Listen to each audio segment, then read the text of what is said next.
Hi, and thank you for listening to this sixth episode of Mediumystic. I'm your host, Kristen Harlow. Today, I sit down with good friend and fellow seeker Ed Wood to discuss the Mandela Effect, what it is, what the theories are on it, what it could portend for the future, and so much more. I really enjoyed this conversation, as I always do when I speak with Ed, and I hope you do too.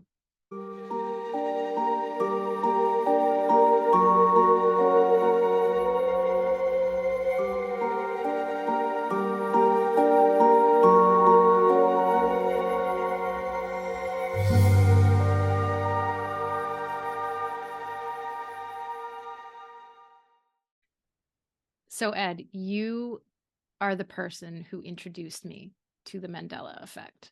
I heard about it through you first, and you're someone who was, I know, really affected by the Mandela Effect theory. And well, you were Mandela affected by the Mandela Effect theory, and did a lot of research about it. And just basically as a background for anybody who doesn't know what it is, which I don't think many people don't know what it is right now, but it in 2013, Nelson Mandela passed away, and there was a woman named Fiona Broome who had very distinct memories of Nelson Mandela passing away in prison in 2005. In reality, in 2013, he was out of prison and he passed away free. And as she looked into it more with amazement that she had this memory, she began to discover that other people had the exact same memory, that he had passed in prison in 2005. There were protests in the streets. There were memories of Bill Clinton speaking at the memorial, just all kinds of very specific details, not just, a flash in the pan, he passed in prison, but really specific. I'm one of those people. I have that memory too. And when he passed, I was surprised as well to hear that he had not passed before in prison.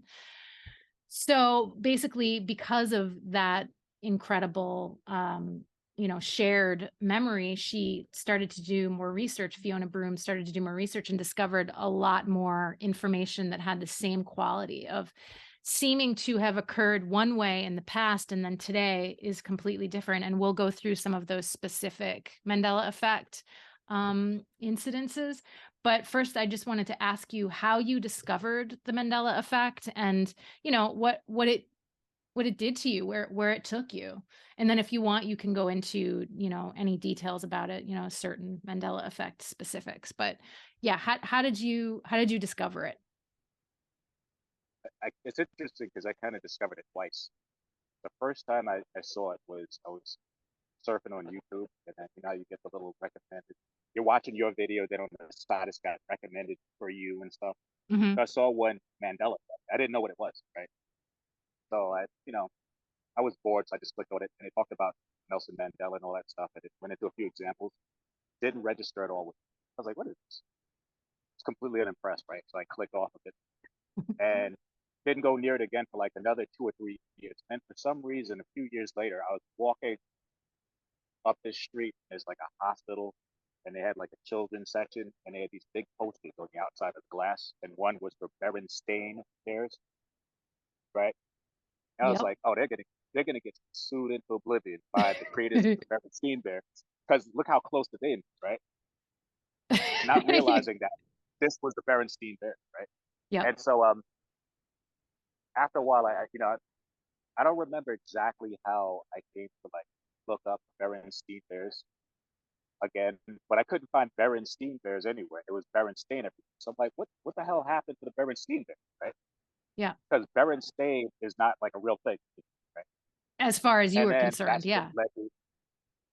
that's what led me back into the Mandela effect. Because yeah, this thing is called the Mandela effect, and I was like, wait a minute, I read about that somewhere, and apparently there's millions of other people that remember Berenstain.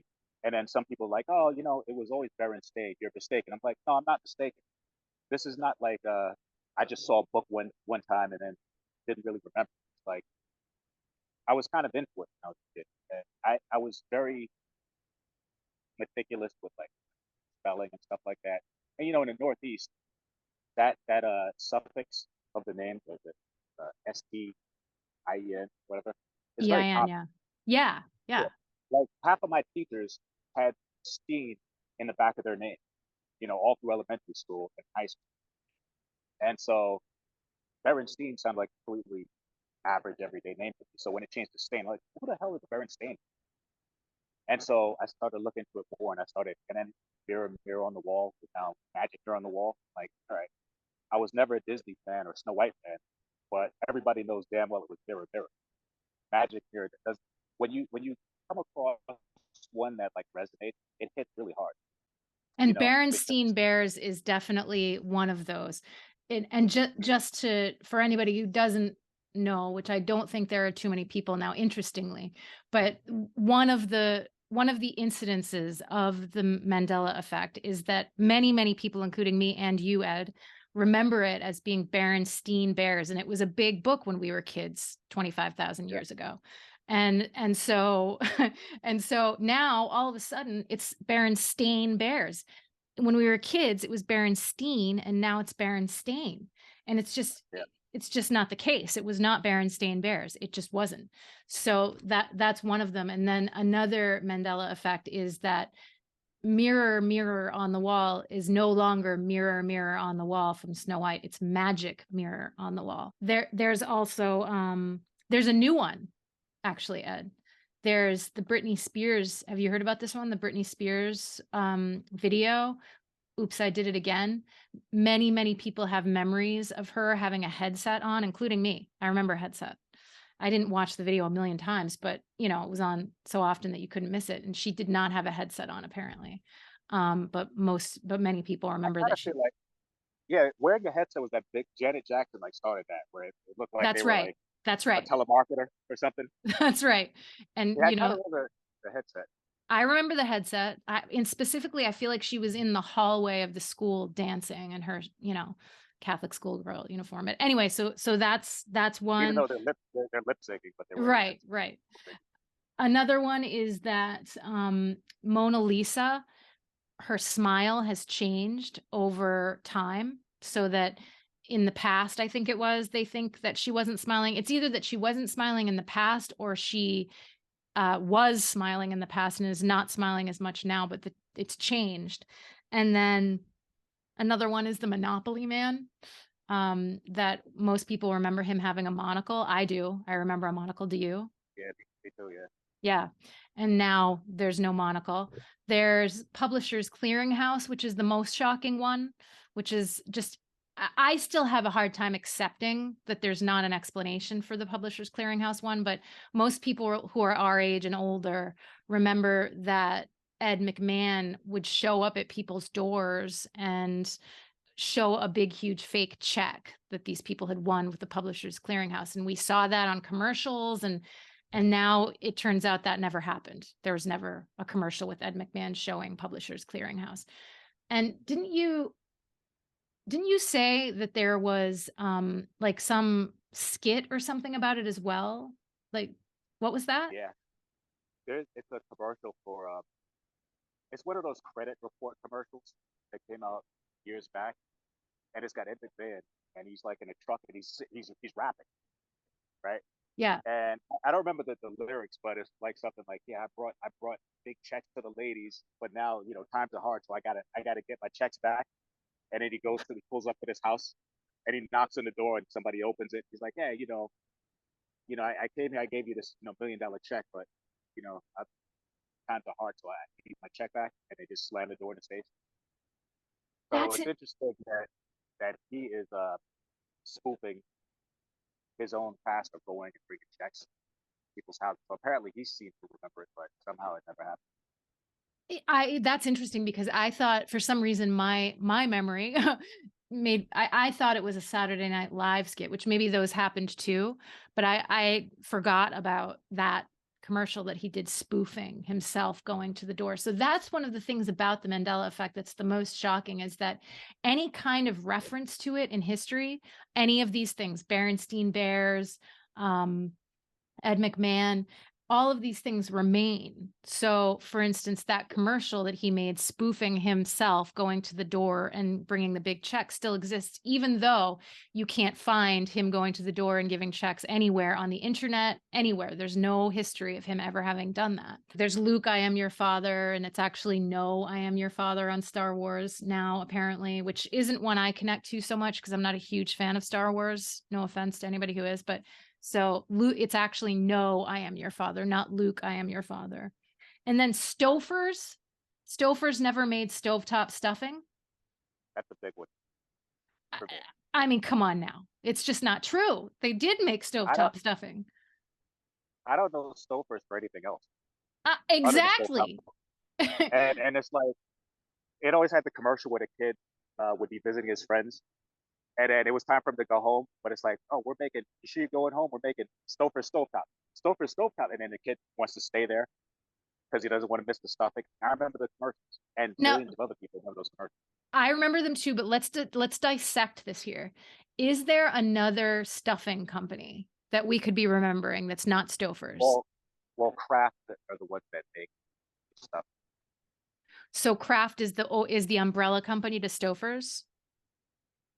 I don't know Or if Kraft owns it, but I don't know if they own I mean, one company it's owns the other. Stouffer's stovetop stuffing. It just is. It's You could you could go up to a stranger and you could ask them, hey, you remember the stuffing you ate as a kid? You don't even have to like mention. You don't have to like read them. You could just be like, hey, you remember those commercials with the stuffing? They go, oh yeah, stuff. yeah. And They just it's the fill it in. definitely, and it's the same thing with Ed McMahon and the Publishers Clearinghouse too. You go up to anybody our age and older and you try and tell them that that didn't happen and they're like, "No, that's just you're full of it. That's absolutely not true." They don't believe you. It's just so ingrained in their memory. And then there's just one, there are a bunch of them, but the big ones, the last one is Curious George having a tail. Um, and and I can't remember if it's that he did have a tail or didn't have a tail. That's not one that I connect with really.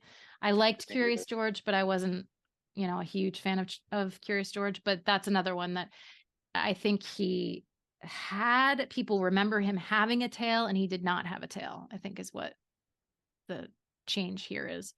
But Yeah, anyway, yeah.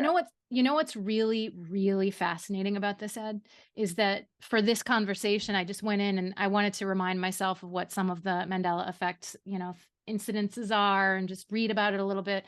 And a year ago, you could go on the internet and read about the Mandela effect and get maybe like 75% information about the Mandela effect itself, what people believe, what people see, websites about the Mandela effect. And now, when you go and search for the Mandela effect, all you see are false memory um, Mm.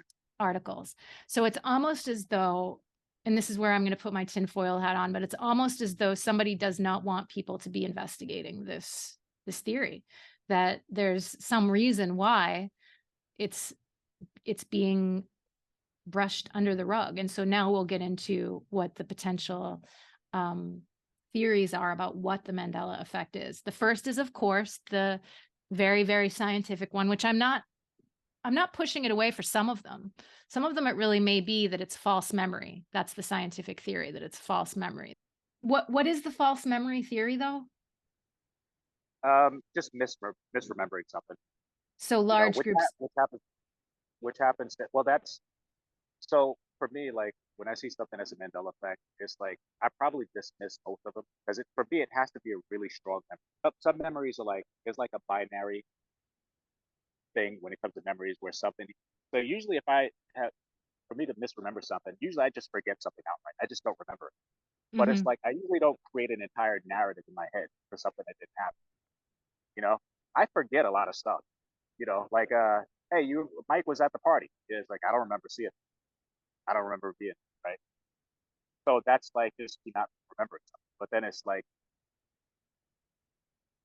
you remember Mike at the party, and he drank too much and threw up on Kelly, and then we had to call him an Uber, and we had to carry him out to the car, and that never happened. And he was wearing a green t-shirt that said, Yeah, and kiss me, I'm and every Irish. and there's like 12 people that remember it exactly the same. That's Okay, right. that ain't discriminatory. That could get you convicted in any court. That You can't be that like, we saw him running out of the bank, you know, and then the money bag exploded. He was covered with ink, and then he held the old lady hostage and got into a car, or whatever. And if a bunch of people saw it and can finger you, you're going to jail. You can't just say, hey, they misremembered. that's You know what right. I mean? And That's it. false That's enough and to send you up the river.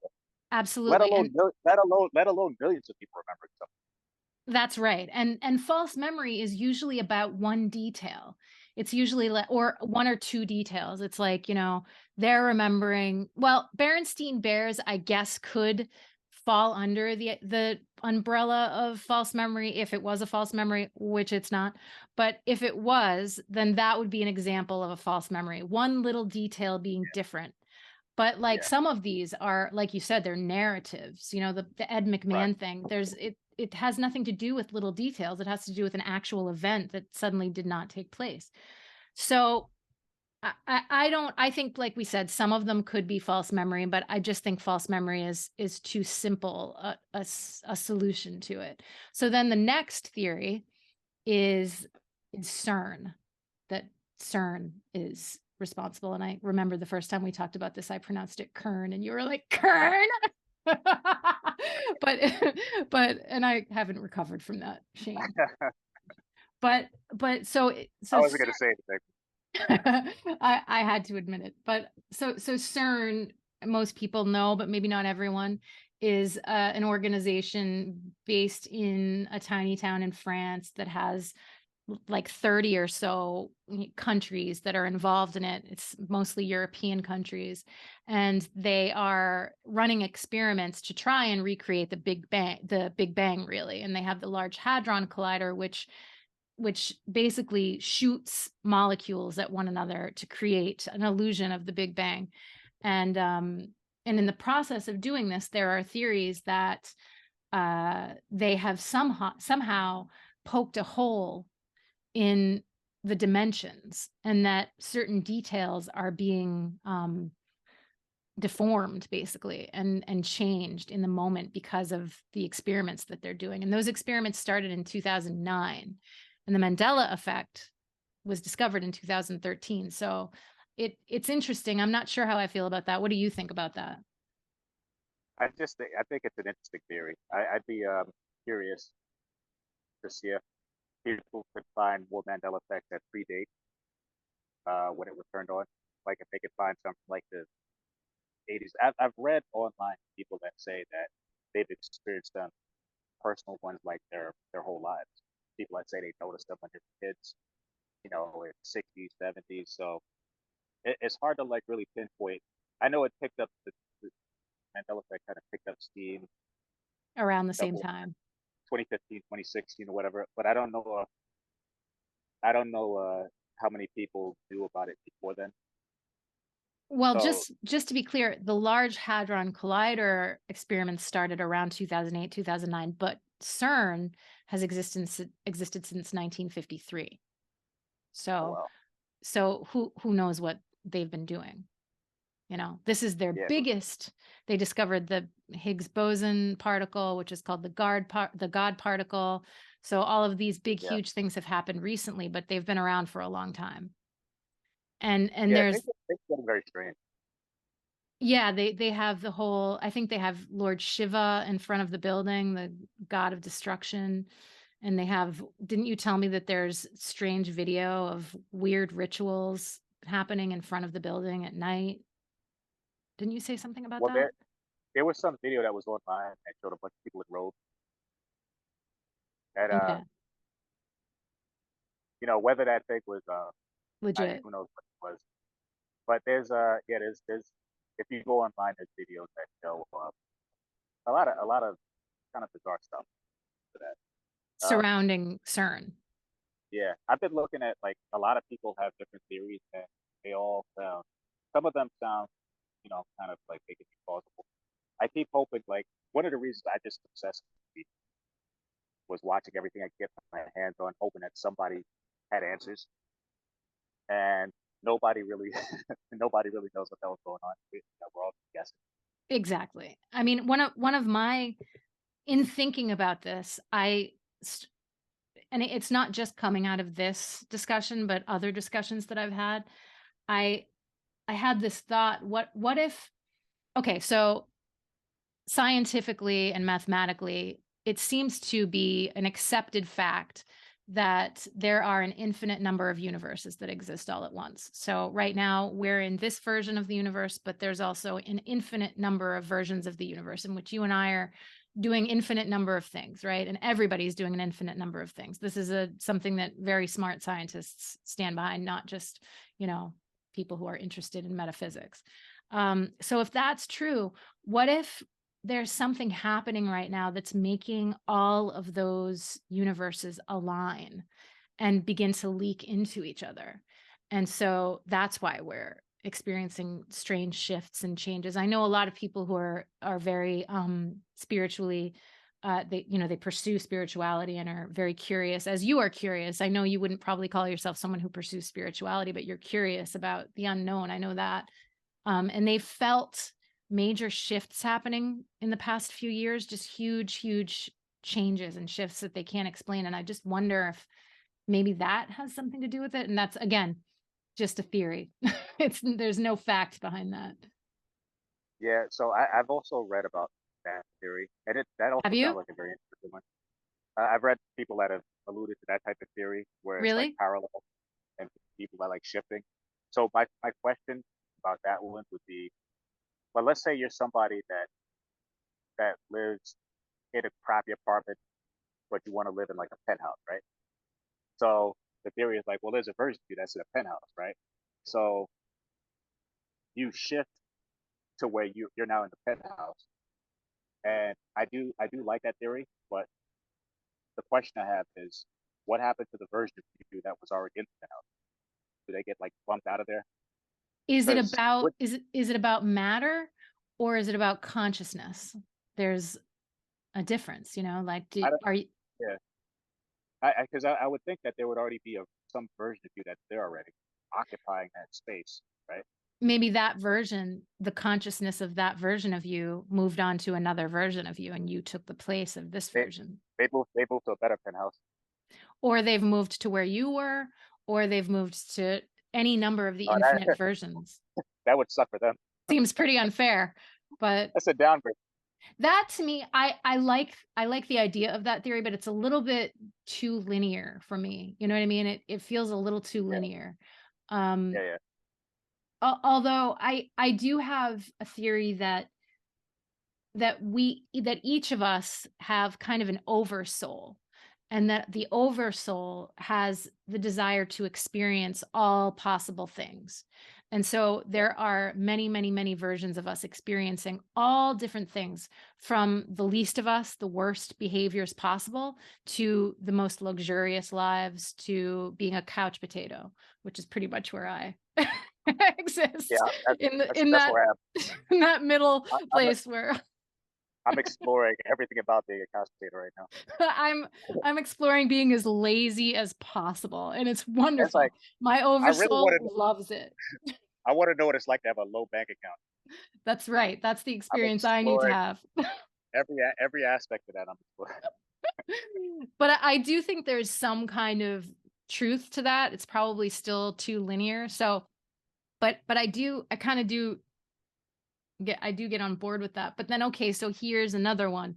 Are we approaching a black hole and we don't realize it? And so, I think there might be something. A lot of see sometimes you can't really prove something. It's more of an intuition. right. Like it's hard to you can't really explain why you think something all the time. No. Like what makes you think that? It's like I can't really tell you why I think that, but it seems to fit. Like a lot of this, it just there are theories about it, but it all feels very cyclical, What do you mean by that? having to do with, well, you know how space is like a giant clock with the constantly everything is like constantly orbiting everything else and connected, like the whole astrology thing, which I'm not that good with, but it's like when I think about how people back in the day they used to see like gnomes and they used to write about stuff that they saw, you know. They're like, oh, we were down in the village and then a bunch of little people with wings came running through or whatever. And it's like are they just being fanciful, or is that like they're just recording something that they saw, right? And it's like, Yeah. why were they seeing so much shit? And eventually, we came to a time where everything was made out of concrete, and people had to pay bills and wait in long lines at the supermarket, and we're so far removed from that type of Middle Earth type of existence, where but now, if you notice, it seems like slowly we're edging back into that type of thing. People are seeing a whole lot of wild stuff, Yeah. and more and more stuff is being caught because everybody's got a camera in their pocket now. And some of it's fake, but I don't think all of it is. Nope. And so as it ramps up, it's almost like we're entering some type of position, maybe in the galaxy or whatever, where whatever energy is behind it is kind of ramping up again, Oh, and nice. we're passing through that area. Because I'm Uh-huh. sure somebody could probably look at like the last known sighting of a fairy. Oh, it was in 1602, right? And then all of a sudden they just all disappeared from. Now people, I guess, if they have some kind of psychic ability, they can see it, but these things are becoming more visible to like people who are like, I ain't psychic at all. That's right. Now, back in the That's some kind, 1600s, there's some kind of shift there. I agree. Way more people are experiencing in their own spiritual gifts, witnessing, psychic phenomena. Absolutely. That is ramping up big time in the past 10 years. It's many, many people say that, including you. Um, It's like a timer, like it's just time for it. that's interesting. That's really interesting. And it sort of goes along with the idea of heading toward a black hole, but it's more pleasant than heading toward a black hole. Yeah. Now in the 1600s, was it I'm asking genuinely, was it something that everybody saw, or was it again, like did everybody see fairies, or was it witches, quote unquote? Was it, like Well, today I you would just say, yeah, I just made that year up. I was just I know, but like throw that out there. back in the days when people really were, openly talking about fairies and gnomes and things like that, was it the general populace, or was it still the group of people that are like me that are, more curious about pursuing those things? Genuine I don't question. know. I don't know I either. always had the impression that a lot of people saw a lot of stuff, and they would talk about it like it was no big deal. Oh yeah, Yeah. there was the guy with the wings would sometimes I'd go outside, he'd be drinking out of my well, and then I would say hello to him, and they're not freaking out at all. So I'm like, how normal was it to see shit like that? And then, You like, know, if you think about the Bible, for instance, which whatever you think about the Bible, whatever you think about it, many of the stories are people hearing voices, seeing things, seeing burning bushes. There are, of course, theories that people were, using versions of psychedelics that were showing them these things, and that it wasn't necessarily a spiritual thing, but actual, well, psychedelics are spiritual, but it wasn't just coming out of nowhere. It was coming from an experience of eating certain, um, you know, uh, what do you call, what is LSD from? It's psilocybins, I can't even pronounce psilocybin is mushrooms, psilocybin.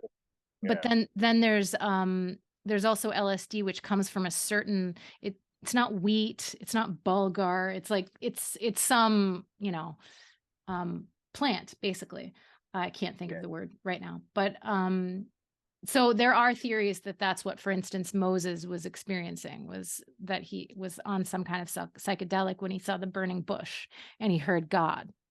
Whatever, I don't care. I think it still means he heard God and saw the burning bush, frankly. That's my opinion personally.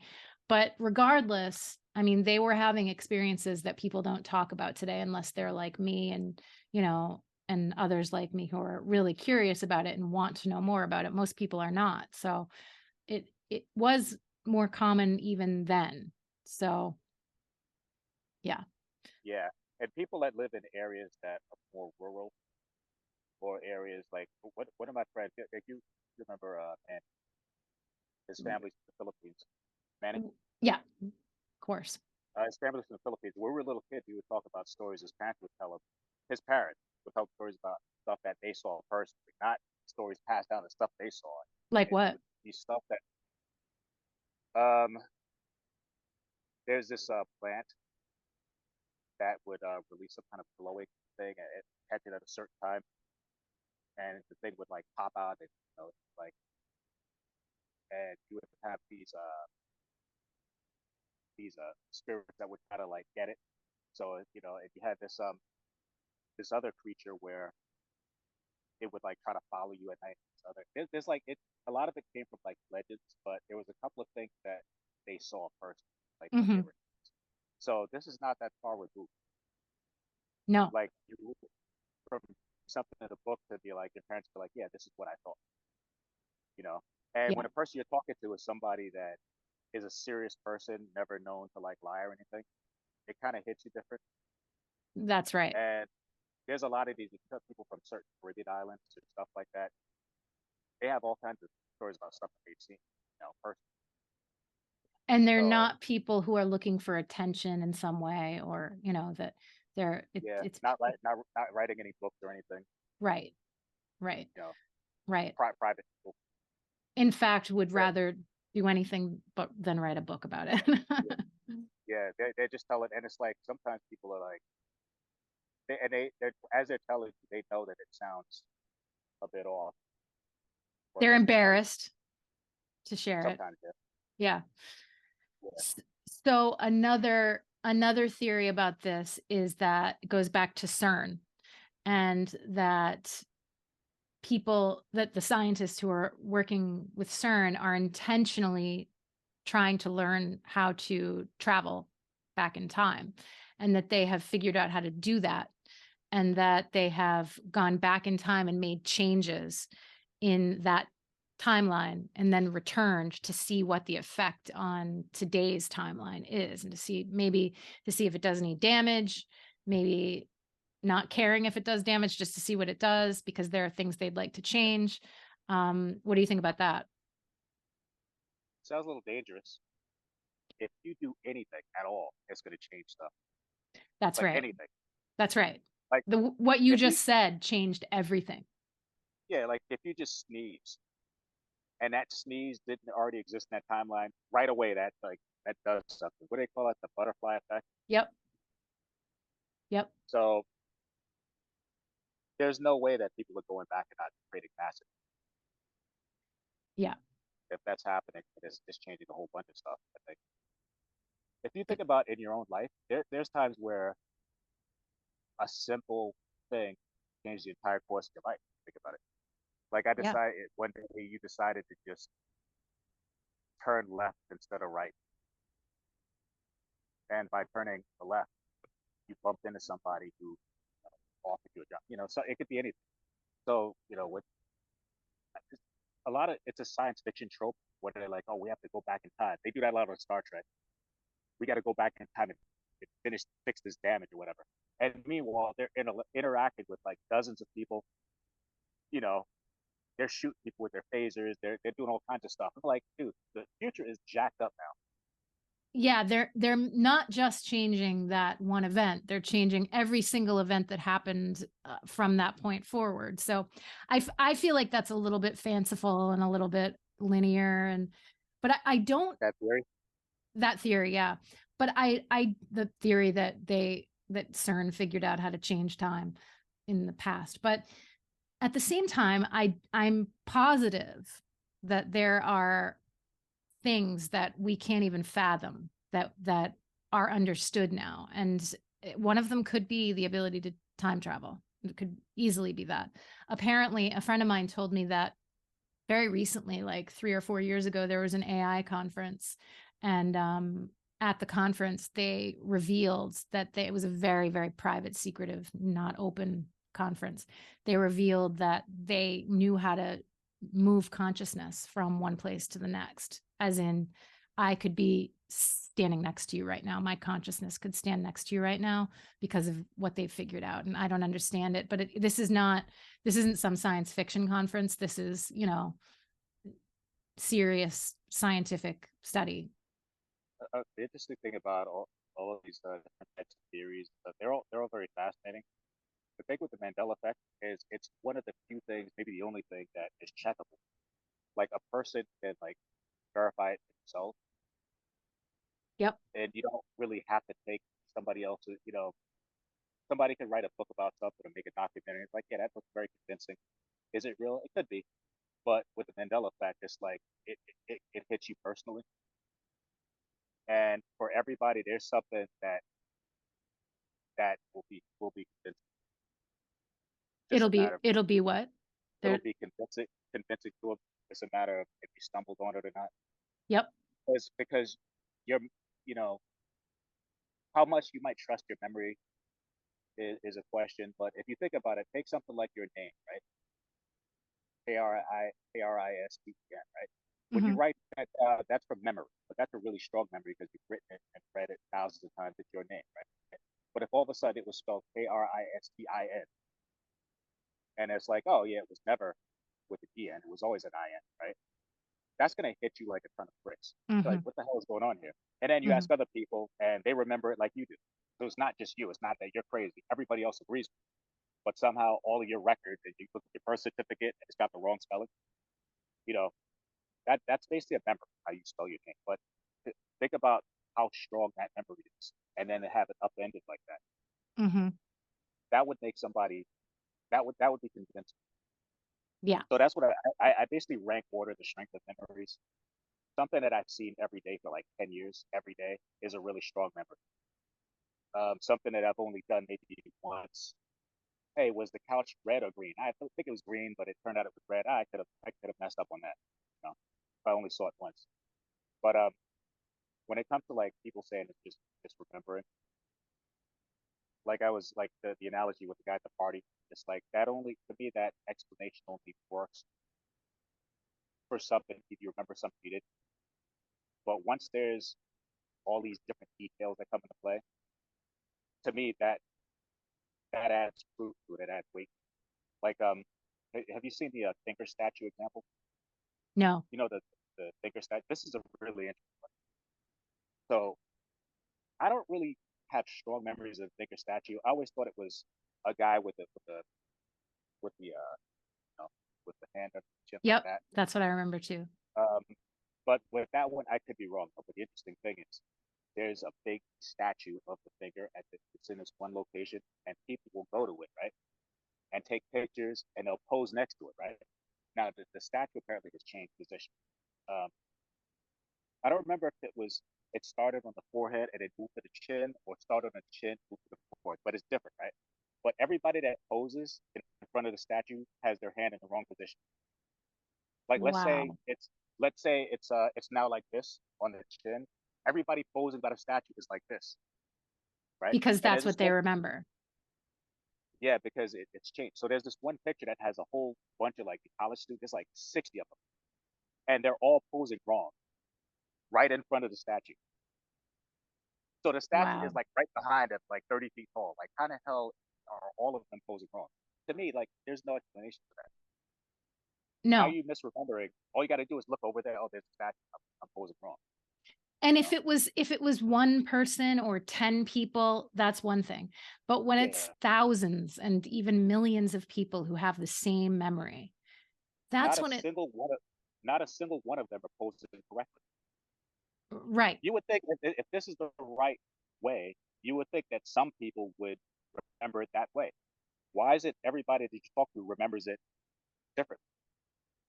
Yeah. It's like oh, here's another big one, right? Because like because you're a writer, so it's like you notice things when it comes to grammar and spelling and stuff like that.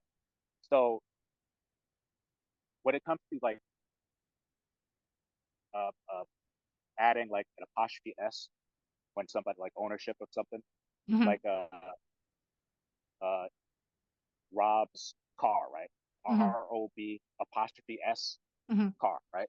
That's the proper way to write it. But then if the name ends in S, you know how you just put the apostrophe? You don't put like an extra S. Yep. So it'd be like the name James, right? It ends with an S. So if it's like James's car, a car belonging to James, you'd write JAMES apostrophe and then car, right? Mhm. Now apparently it's correct to put JAMES apostrophe then another S. It looks I weird as know. hell. I know. Like And I don't know. actually, I do it. I do it now. And Yeah, because you've adjusted. because I what? I've adjusted. You've Yeah. adjusted. You've adjusted to it, yeah. Because when I was a kid, I think I did it because I learned to put an apostrophe S, and then I did it where it was something ending in S, so I added the other. The teacher was like, "No, you don't do it at the end of S." I got corrected at some point and knew not to do it. It's like with silent letters. So the Yeah. word dilemma is spelled Dilemma, and I Which remember with an N, which word? dilemma. Yep. Yeah, I remember it Dilemna when I was a kid, and a whole bunch of other people remember it with an N, but now it's two M's, right? Two M's actually makes sense. The N never made sense at all, but the only reason I wrote it that way is because that's what I was taught. Yeah, I didn't. Nobody chooses to add a weird ass silent letter where it doesn't belong, unless they were Right. taught. Like What's no kid is interesting, going to. we've talked about that one, and that's not my experience. I've always known it to be dealt two M's, so I don't have that memory. Well, That's the thing about it. That's what makes it so interesting, is yeah, that, not everybody has the same memory of the thing. So, but enough people do, and then enough people don't, that it's just there's something going on there. That's all. There's just something going on for sure. Um, what was the what was the one with the movie? Was it like Goldfinger or something? oh, that's Moonraker. Which one? Moonraker. It's a James Bond movie. Right. There's a character named Jaws who has metal teeth, and in Moonraker, I think he was in a couple of James Bond. I'm not a huge James Bond fan, but James Bond fans were freaking out over it because you got people that don't watch. They could name. So I was hanging out with a couple of friends of mine back in New York, and I had just read about the Moonraker. I told them about it, and they're way bigger Bond fans than I am, and they had the whole collection. So the way it goes is there's a character in Moonraker named Alice, a girl that had braces, and it's revealed at the end that she has braces. So when Jaws like looks at her, she looks at him and she smiles, and you see the metal. And this movie came out like either late '70s or early '80s, right? So she smiles and he sees the metal in her mouth, and he's like smiling. So they're like kindred spirits because he's got the metal teeth and she's got the braces. And then they start playing this romantic music, and it's like a comedic moment Yeah. where the villain and the girl. But now she no longer has braces, All of a and the sudden, the scene, braces went away. They disappeared. yeah, there are no braces, and the scene doesn't really even make sense anymore Yeah. in that time. And so I told my friends about it, and they thought that I was like making it up. They were like, "What are you talking about? She has braces. That's the whole point of the scene." I'm like, "No." And they're like, "All right, we're gonna check." And so they went into the collection, pulled out Moonraker, but put it, and they know this movie so well. They were like, "No, go back another minute. No, it's after this scene." They went right to it because they've seen Yeah. the movie many times. Yeah. And then the mood was kind of like jokey a little bit, and the scene came up, and then she smiles, and there's no braces, right? And everything got quiet. I'm surprised they didn't scream, because I too have many movies like that I've watched dozens and dozens and dozens and dozens of times, that I know back and front. And if there was something like that in those movies, I I would know that there's no when you watch when you're that type of person that loves entertainment enough to watch it over and over and over again, you remember every Yeah. detail, especially a detail Oh like yeah. that. So, Yeah. yeah, I There's can only there, imagine. there's movies where I could recite most of the dialogue, right? And if something major changes, like look at the Mr. Rogers song, right? Beautiful Day in the Neighborhood. Yeah, you know about that song, right? How it's changed. That's right, but what is it again? So now it's a beautiful day in this neighborhood. It's not a beautiful Right? day in the neighborhood, and it was definitely it's a beautiful it's a was it wonderful or beautiful? Beautiful day in the Beautiful. neighborhood, beautiful. Yeah. Yes. So this is it sounds like a small change, but really it's really jarring because it's something that so many generations grew up singing this song and knowing the song, and to go from the to this, and you could hear the S, and you hear it, it's like automatically your ears like rebel. It's like, what the hell is that? It doesn't Did they work. did they change the song? It's like, and the thing is, like everybody noticed it instantly. So if it was always that way, why is it like why is it everybody suddenly realized all at the same time that it was like wrong? You know, it wasn't like a trickle like some people back in. '85 said, "Hey, the song changed." Another few people in the '90s. It's like everybody in 2020 suddenly said, "Hey, why is it this all of a sudden?" And then it's like, did they change the song? And then you go back, and it's like you can't find the It's paperwork always anywhere. been this. It appears that it's always been this, even though it hasn't. That's an example, though, that the scientists who pretend to be examining this to try and disprove that it's anything but false memory would say most people who watch Mr. Rogers watched it when they were 4 or 5 years old. So memory is so, completely skewed from that time that when you watch it again as an adult, it would kind of make sense that it could have been this and you just didn't know it. But I'm not Yeah, saying I buy that, but that's what they would say, is that yeah, most of you're young when you watch it and you just don't remember it properly. And that's the excuse that they'll use. I just tend to go for the idea that there's something to do with going back in time and changing details. I for some reason that resonates with me most of all. And I don't understand it. I don't know what it means. I agree with you that doing that kind of thing changes things dramatically, but maybe things have been changed dramatically. We just don't know it because we're in it, you know? yeah, yeah. Because It could be that that whoever wrote that song, you know, just decided to go with this instead of the as he's they writing it. went back and they chose certain things that would be noticeable, but not so obvious. And they went back and were able to be around that person who wrote that song at the time and influence them to change the word, just to use a different word. Yeah, or it And could have they been just a byproduct. It could have been by accident. like Like an maybe, like of another change, like they went back and well, made another. like yeah, somebody goes back in time and they, you know, maybe they cause the writer to be the writer of the song to be like late somehow, stuck in traffic. So they got to hurry up and finish the song before deadline. So it's like, beautiful day in this neighborhood. Maybe if they had more time to work on it, they'd have been let's say I had to go with this neighborhood, Yep. not even thinking, turned it in. So just the timing of it changed it. But then I think that what would be the how would that coincide with the idea of there being people who are going back in time and making changes? To me, it would be something that would be done intentionally so that then they could come back to this timeline and look at how those changes affect this timeline to test it. yeah, yeah, it definitely could be that. But if you change that one thing, it's going to change like other things. So Yeah, it could be the primary change, or it could be a change that just happened coincidentally because you changed something else. right. Because it's like if you think about like when you write something, let's say you write an article or whatever, and then if you try to write that same article an hour later from memory, it's going to be different Hmm.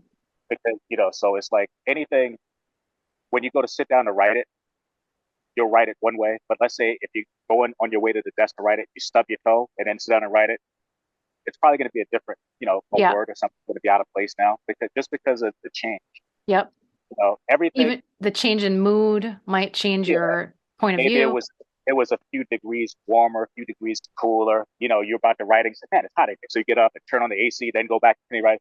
That right there is gonna whatever you're gonna write without doing that action is gonna be changed, maybe a little bit, but like it has to be that way. Every single thing that's done has to cause that ripple because Yes. if you were gonna replicate everything that happened at a time, but everything has to be exact. Any small Maybe thing, maybe these people I mean, we're talking if this is even, because part of me is a little bit, even being who I am and what I believe, part of me is a little bit embarrassed to even be suggesting this because I know that like a scientist at CERN, not that they will ever listen to this conversation, but if they did, then they'd be like, F you, you idiot. But maybe not. Maybe maybe it's actually happening. So let's just go there and whatever, who cares what the head scientist at CERN thinks of me and you. but like they would purportedly have to be incredibly intelligent people, right? So maybe they figured out through their research, through the time that they've spent with this, the things that they could change that would have the least effect. So, for yeah, instance, somehow there's some mathematical equation that led them to Berenstain Bears. There's a mathematical equation that led them to Mr. Rogers' Neighborhood. There's, And so maybe it's something to do with that, so that they knew that there was a way to get back to that moment, That would or that to get, yeah, that would make sense. Yeah, but there's then some maybe some type of computer model or something. that's right. But then we're not really the way we look at the past and the future is that it happened then and it's happening then, but actually it's all happening now.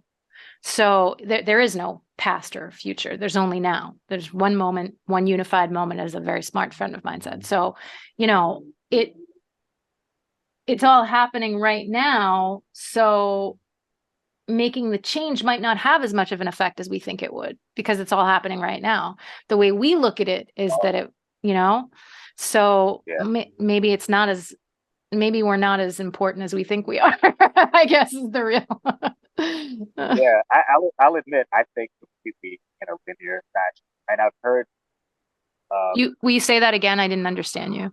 I admit that I think in a completely linear way, and Right. Well, I've heard people that like say that time isn't real, everything's happening all at once. And I've heard it, and I kind of struggling in my mind around it. I think I kind of understand it now.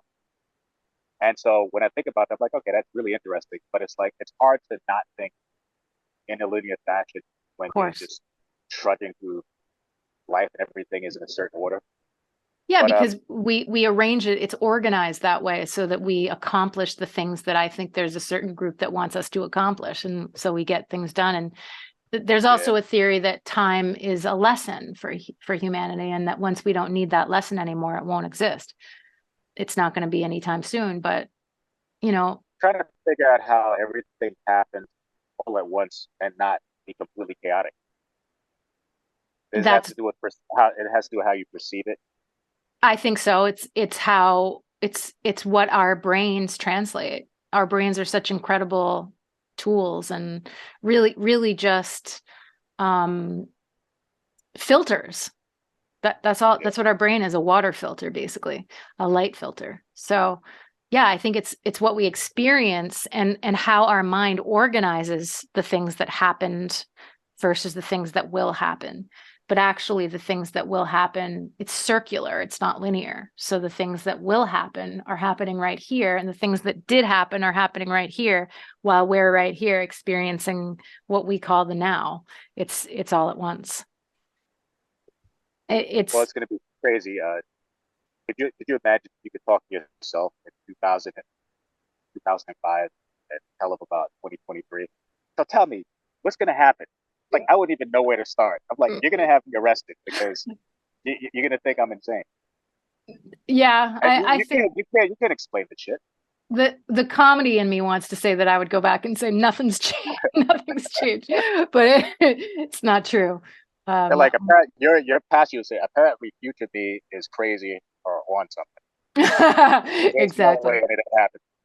That's right. Although I think past me would be more receptive to future me than that, but Yeah. maybe past Ed might not be. A, a time But travel. past Ed told me that you experienced yourself once. Do you remember that?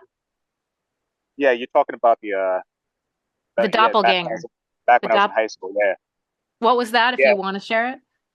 yeah. So when I was in high, we used to play this game called Recon, right? It's like a military game, right? How do you spell it? So it's like RECON? yeah. So you create a character, and your character uses some type of soldier or something, and you're like, I'm armed with this, and oh, then the enemy comes, oh, I throw my grenade, roll a dice or whatever. It's that type. So we used to get together and play this, right, at my friend's house, and he lived far away. I don't even know why he went to our high school. He lived so far. We would walk there. It is like a 40-minute walk. It feels like, right? I'm probably exaggerating in my mind, but it felt like 40. So we were going over to his house to play recon, a bunch of us, and I either had detention or something. For some reason, I wasn't able to go with them, right? So they went ahead of me. I got out of school and I'm headed out there, and it's like, wait, I'm going walking out there, and it's already getting dark, right? So I finally get there and I knock on the door and they open it, and I basically kind of get sort of chewed out because apparently I showed up and knocked, and they looked out the window, saw it was me, opened the door, and then I was gone. So they're like, well, why the hell did you? Why would you knock me like that? So we're trying to get this game going. Like, what are you talking about? I just got here. They said, no, I saw you knocked, I looked, I saw you were there, and I opened the door, and then you were gone. And that was probably around 87, and I can't get that guy to admit to this day that you were messing with me, right? Like, nah, dude, you were there. Now, So do you remember? I I don't know know what the hell. you don't really remember anything. You're not even sure why you weren't with them. But if you take the time right now to like try and go back in your memory, can you recall any feelings that you may have had while you were away from them that would coincide with this experience? No, it was a pretty average day because it was like for some reason I was stuck like at school, right? I was doing something. I don't remember exactly what it was. So they were already over there at the house, and then I walked. So during the walk, nothing out of the ordinary happened. Walked through those neighborhoods, got to the house, and then knocked, and he opened the door.